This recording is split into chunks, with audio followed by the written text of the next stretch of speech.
태영호 의원 전화 연결되어 있습니다. 안녕하세요. 예, 안녕하세요. 잘 들리는가요? 예, 잘 들립니다. 예. 예. 자, 방금 저희가 이제 박지원 전 국정원장 당사자 중에 한 사람이라고 할 수 있죠.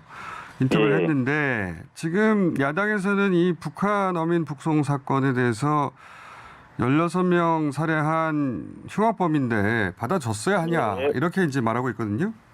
예. 이 입장에 대해서는 어떻게 생각하십니까? 지금 쟁점은 뭔가면 기순을 원하는 북한 주민이 흉악범일 경우에 예. 추방이 가능하냐 이거잖아요. 지금 쟁점이. 네네. 그런데 우리 현행법 지금 체계는 네. 북한 주민이 흉악범이라고 해도 강제 추방이 불가능합니다. 이건 문재인 정부도 다 잘 알고 있는 사항이에요. 그럼에도 불구하고 강제로 추방했기 때문에 그러니까 이게 쟁점이 되는 겁니다. 근데 이제 과거의 그 자료를 보면 통일부 자료를 보면 이명박 박근혜 예. 정부 때도 북송된 사람이 140여 명 되거든요. 당일 북송된 사례도 있고. 예. 그러니까 이게 뭔가면 여기서 우리가 북송이라는 말이 그게 중요한 것이 아니라 예. 강제 북송, 강제자가 더 중요한 겁니다. 그러니까 우리가 북송할 때는 그들이 자발적으로 자기 고향인 북한에 돌아가겠다고 해서 우리가 북송시키면 아무 문제가 없어요. 그건 인도주의적 문제에서 응당히 그건 돌아가야 될 사람이기 때문에 갔는데 이번에 지금 쟁점이 된 거는 뭐냐면 네네. 가지 않겠다고 한 사람을 강제로 추방시켰기 때문에 결국은 이게 현행법에서 불가능한 일을 했기 때문에 문제가 되는 겁니다. 지금. 근데 이제 그렇다면 지금 말씀하고 약간 다른 자료인데 예. 예를 들어서 뭡니까? 본인의 뜻과는 다르게 남쪽으로 넘어온 사람들이 아니라 탈북을 했는데 예. 탈북을 했는데 북송시킨 사람이 139명이라는 겁니다. 그러니까 그 139명이 무엇인가 하면 거기서 탈북이라는 게 뭔가 하면 우리가 그겁니다. 자발적으로 의도적으로 탈북했느냐와 이제 해상에 나가서 물고기 잡이 하다가 우리 쪽에 넘어온 거라든가 항로 미실로 왔다든지 이렇게 본의 아니게 온 분들이 우리한테 넘어오면 전 원래 북한 사람인데 돌아가겠어요라고 합동신문에서 이야기하면 우리가 보내줍니다. 다 이런 거 하고 우리한테 넘어와서 남겠습니다라고 했는데도 불구하고 넌 흉악범이기 때문에 가야 돼. 하고 강제로 북송시킨 건. 그러니까 강제가 중요합니다. 강제로 북송시킨 건 유사일이 이번에 문재인 정권이 들어와서 이 탈북 어민 2명. 이게 최초의 사례죠. 지금까지는 왜 이런 현상이 없었느냐. 현행법에서 불가능하기 때문에 이런 일이 없었고 또 북한에서 범죄를 저지르고 우리한테 와서 그 범죄가 다 입증됐음에도 불구하고 지금까지는 역대 모든 정권들에서는 우리 국민으로 대우하고 다 받아주었습니다. 자, 그럼에도 불구하고 이번 알겠습니다. 문재인 정권 때 처음으로 추방했다. 이 강제 추방, 이 강제가 문제가 있는 거죠. 지금 언론에 보도된 거는 지금 말씀하신 거하고 좀 다른데 그건 다시 한번 확인해 보겠습니다. 그러니까 예. 본인 뜻과 어긋나게 북송한 사례가 있느냐 이건 확인해 보겠는데 예. 지금 나온 자료는 139명은 탈북했는데도 북송했다고 하는 자료만 있으니까 그건 확인해 보겠고요. 그건 자의적인 북송이죠. 그러니까 본인이 돌아가겠다고 해서 우리가 보내줍니다. 이건 우리가 분단 역사에서 계속 진행되어 오던 일입니다. 그리고 또 한 가지 이제 말씀하신 게 설사 살인 혐의 또는 중범죄 혐의가 있다 하더라도 남쪽에서 다 처벌받고 했다고 하셨는데 예. 그것도 내용이 좀 다른 것이 통일부 자료에 따르면 살인 예. 등 중범죄 혐의 탈북자가 그동안 23명이었답니다.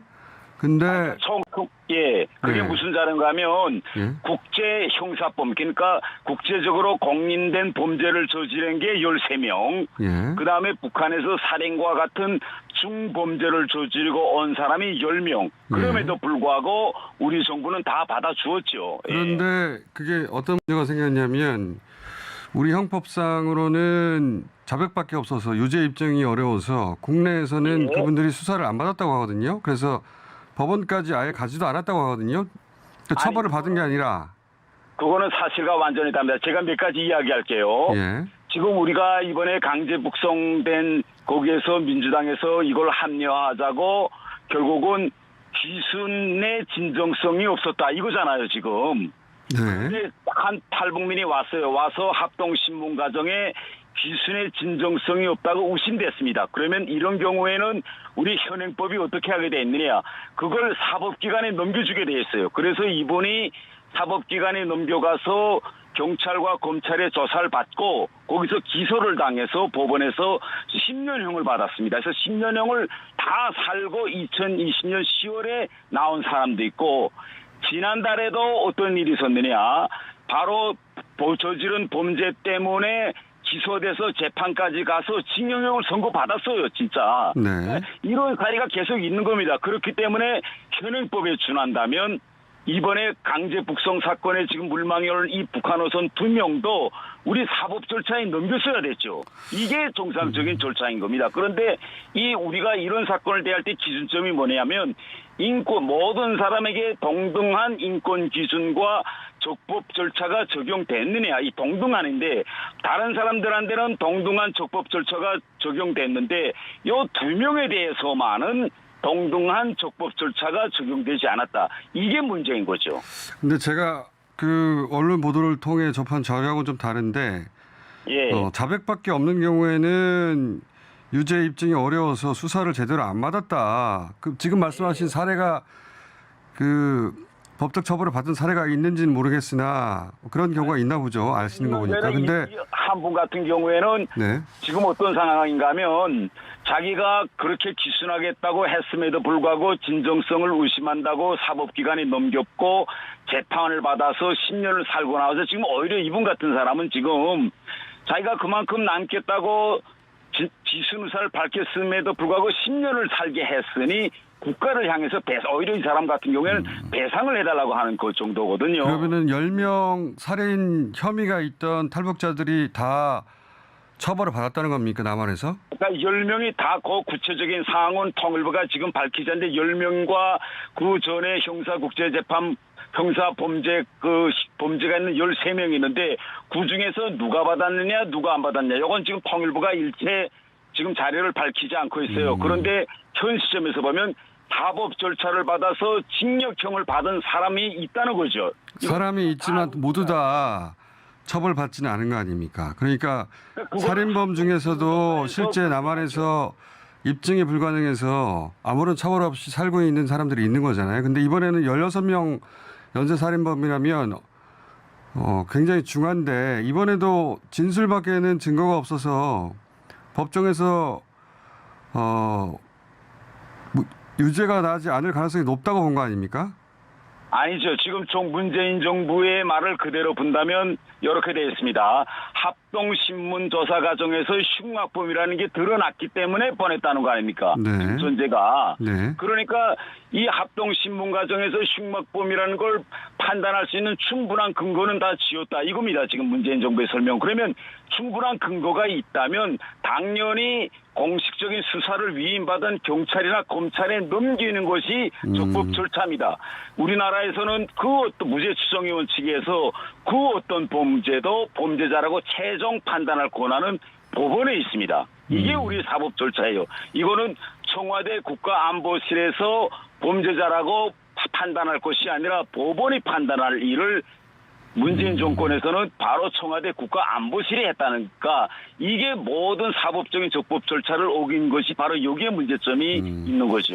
그 논리는 잘 알겠습니다. 무죄 추정 원칙이라는 게 이제 정당한 수사, 공정한 재판을 받을 권리인데 그거죠. 예. 예. 근데 지금 남북 특수성 때문에 실제로는 남쪽에서 북한에 가서 수사를 못할 거 아닙니까? 사건 현장에 가서. 그러니까 이게 뭔가면 우리나라에서 그렇기 때문에 지금 설명에 뭔가면 합동수사 과정에서 서로 두루뭉을 분리시켜서 네. 분리수사도 해보고 그다음에 그들의 진술 과정을 종합해 보면 모든 것이 다 맞아떨어졌다는 겁니다. 이건 3일 동안의 합동수사에서 명백히 다 밝혔다고 문재인 정부 자체가 다 이야기했어요. 그러면 이거는 행정신문입니다. 행정신문에서 밝혀진 사항을 가지고는 절대 이걸 판단하지 못하고 법원처럼 이걸 결정을 내릴 수 없기 때문에 행정신문 조사 결과는 당연히 사법 절차에 넘겨야 우리 적법 절차에 맞는 거죠. 근데 이 과정을 안 하고 비밀리에 무리수를 들어서 강제 북송했기 때문에 지금 이게 쟁점 사항으로 떠오른 겁니다. 그 논리는 잘 알겠는데요. 근데 이제 다 잘 알고 있는 문제거든요. 그 이게. 혐의는 진술이 일치했다는 거 아닙니까? 말이. 근데 우리 그 법정은 증거주의이기 때문에 두 사람이 그럼 진술을 뒤집으면 어떡합니까?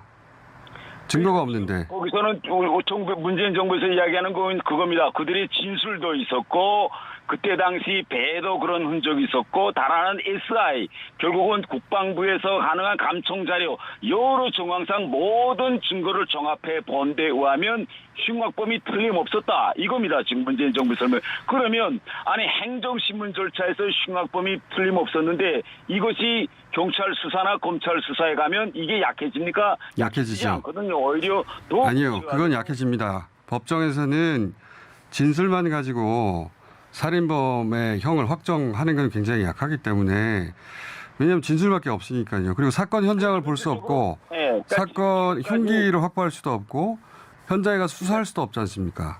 그러나 현실적으로 우리가 사례를 보면 재판 선고 사례를 보면 지금까지 우리나라에서 북한에서 범죄를 저지르고 온 사람들을 여기서 다 재판을 해서 형을 살게 했거든요. 다 재판해서 형을 살게 했다는 증거는 없고요. 아직은 10명의 살인범들이 다 재판을 받지 않았다고 하는 거거든요. 왜냐하면 제가 이야기하는 건 자백밖에 없어서 형법상으로 유죄 판결이 어려워서 수사를 받지 않았다. 예, 제 이야기를 좀 들어보세요. 예. 재판을 받은 전례도 있고 그 모든 자료가 정부에 다 있습니다. 그러면 정부에. 의원님. 누가 언제 재판 받아서 이건 법원에도 다 기록이 다 있어요. 의원님. 어떻게 받았다는 거를. 그러니까 10명의 그 살인 혐의가 있는 사람들이 남한에 와서 다 그러면 그에 적합한 처벌을 받았는지 그 10명에 대해서 한번 확인을 해보죠. 제가 말하는 건 그 10명이 아니라 그 10명이 다 재판을 받았냐 안 받았냐가 아니라 북한에서 저지른 범죄 또 북한에서 설사 범죄를 저지르지 않았음에도 불구하고 기순의 진정성 여부가 의심된다고 해서 결국은 사법 절차를 받아서 재판을 받았거든요. 왜? 이것이 현행법 절차이기 때문에 그럼에도 불구하고 지켜야 할 절차를 지키지 않은 거죠. 아니 행정신문에서 흉악범이라고 판단됐으면 당연히 우리 법에 따라서 사법에 넘겨야 되는데 왜 안 넘겨지죠? 그러니까 의원님 그 말씀은 잘 이해했고요. 제 말은 뭐냐면 예.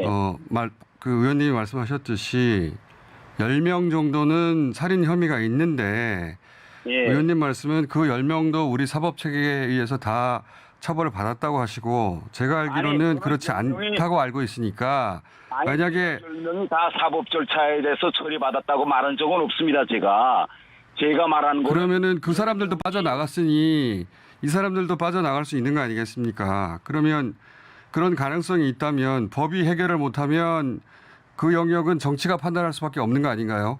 아니죠. 이거는 그것은 지금 우리 가상입니다. 뭐 법에서 판단할 수 있느냐 없느냐. 이건 우리가 법원 밖에 있는 사람들은 그걸 판단한 권한이 없습니다. 오직 어떤 것만 있느냐. 행정신문 절차에서 범죄 의혹이 있으면 이건 사법 절차에 넘겨야 돼요. 밖에 있는 사람들이 이걸 사법 절차에 넘길까 말까 이걸 판단하면 안 되는 거죠. 그래서 결국은 무죄 추정 원칙이 있고 경찰과 검찰 조사가 있는 게 아닙니까? 거기에 따라서 우리가 가령이 이렇게 돼요. 우리가 연쇄살인 현장에서 살인범을 체포했습니다. 그러면 그 자리에서 우리가 넌 살인범이야 이렇게 안 하거든요. 당연히 이건 공식 수사 과정을 걸쳐서 기소하고 기소 과정을 걸쳐서 법원에서 형을 선고합니다. 이게 우리 국민이 알고 있는 정상적인 적법 절차죠. 거기에 넘겨보지도 않고 이거 뭐 무죄냐 아니면 증거가 있느냐 물증이 어렵다 이렇게 해가지고 북송했다니까 결국은 이 절차를 거쳐야 될 걸 거치지 않고 자체로 판단해서 거치지 않아도 돼라고 합리화할 그런 권한은 누구에도 없다는 거죠. 그 의원님 그건 남쪽에서 벌어진 사건이면 당연히 그렇게 해야 하다고 누구나 그렇게 할 텐데 남북한의 특수성 때문에 실제 북한에 가서 수사 못 하잖아요. 못 하니까 그 사법 체계가 정확하게 100% 적용될 수 없는 건 맞지 않습니까? 아니 제가 이야기하는 건 이겁니다. 북한에서 진행한 범죄를 우리가 여기서 입증할 수 있느냐 없느냐 이게 아니라 우리가 한때 전행진 현행법에 의하면 합동신문 조사에서 범죄 의혹이 있다. 이건 의혹이죠. 행정신문에서 의혹이 있다라고 하면 현행법에 하면 당연히 이것은 사법 절차에 넘겨야 되고 공식 수사를 의뢰받는 경찰이나 검찰이 수사를 해서 진짜 입증되는 경우에는 법원에 기소를 해야 되는 거죠. 이게 알겠습니다. 의원님 논지는 잘 알겠고요. 예. 그러면 이렇게 하면 될 것 같아요. 의원님 논지가 입증되려면 과거에 10명의 살인범들이 그런 조사를 제대로 받고 적법한 재판을 받을 수 있었느냐 아니면 실제로는 진술밖에 없어서 수사도 제대로 이루어지지 않았냐 이걸 확인하면 좀 명확해질 것 같습니다. 이거는 저도 정확하게 모르니까 예. 저희도 좀 알아보고요. 그래서 예. 그 통일부 자료가 나오면 그때 의원님 다시 한번 연결하겠습니다, 의원님. 예, 그리고 저는 이것까지도 더 해야 된다. 그러니까 지금까지 우리가 합동신문조사에서 범죄 의혹이 있다고 판단된 사람을 사법 절차에 넘겨서 재판까지 간 사례가 있느냐 없느냐. 이걸 우리가 보면 명백하죠, 이게. 그런 사례가 있다 하더라도 모두 다 그렇게 하지 못했다면 빠져나가는 거니까 일단 그 10명의 살인범이 과거에 있었다고 하니 그거 한번 확인해 보죠. 예. 빠져나갈 수 있느냐 없느냐 하는 건 저나 또 김어준 씨가 판단할 게 아니고 이것은 누가 해야 되느냐 그 사법기관이 해야 될 거죠. 우리가 빠져나갈 의원님 만약에 수사조차 안 받으면 법정에 가지도 않는 겁니다. 지금은 자꾸 법정에서 모든 걸 판단한다고 해야 한다고 하시는 건데 수사를 안 받았으면 법정에 안 가죠. 그러니까 제 말은 수사를 그들이 왜 수사에 제가 이야기하는 건 그겁니다.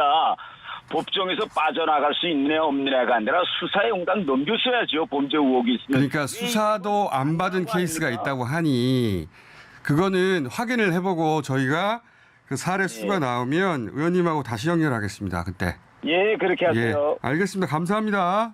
예. 국민의힘 태용호 의원이었습니다.